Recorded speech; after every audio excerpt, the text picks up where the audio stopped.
प्रभु यीशु मसीह के महान और सामर्थी नाम से आज के नए दिन के लिए मैं परमेश्वर का धन्यवाद हूँ। उस परमेश्वर की सामर्थ्य को पाकर शैतान के कई कार्यों का नाश करना ही हमारे जीवन का सबसे बड़ा मकसद होने पाए।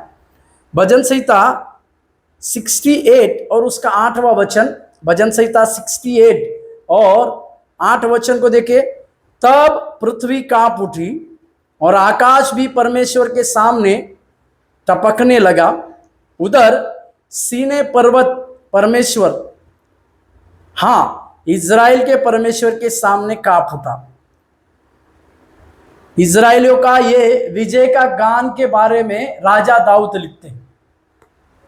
जब इज़राइल वे लोग थे जो परमेश्वर के लिए आशीष प्राप्त करने वाली प्रजा थी, और परमेश्वर ने उन्हें इस प्रकार से, जैसे उनके बाप दादा अब्राहम से परमेश्वर ने जिस प्रकार की वाचा को बनाया था, उस वाचा के चलते इज़राइलियों को परमेश्वर ने उस आशीषित और प्रतिज्ञा किए हुए देश कनान को देने की वाचा को बांधा था।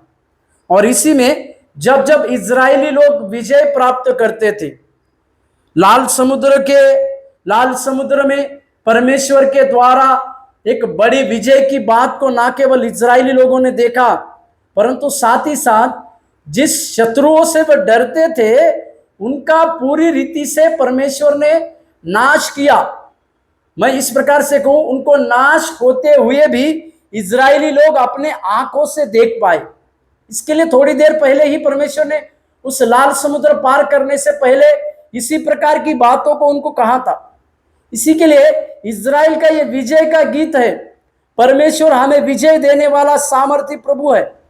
परमेश्वर वो हमें विजय की बातों में लिए चलता है। इसी के लिए जब प्रभु एक बड़ी विजय की बातें हमारे हाथों में देता है, बड़े शत्रुओं के ऊपर जब प्रभु हमारे जीवन में बड़ा विजय, बड़े विजेता को बनाता है, तब क्या होता है? उसके चलते, उस विजय के चलते यहां पर लिखा हुआ है, तब पृथ्वी कांप उठी।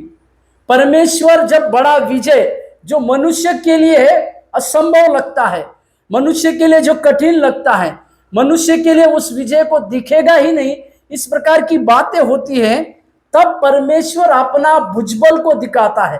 तब परमेश्वर अपना प्रतापी हाथ बढ़ाकर अपने लोगों को उस पराजय से विजय की ओर लेकर जाता है।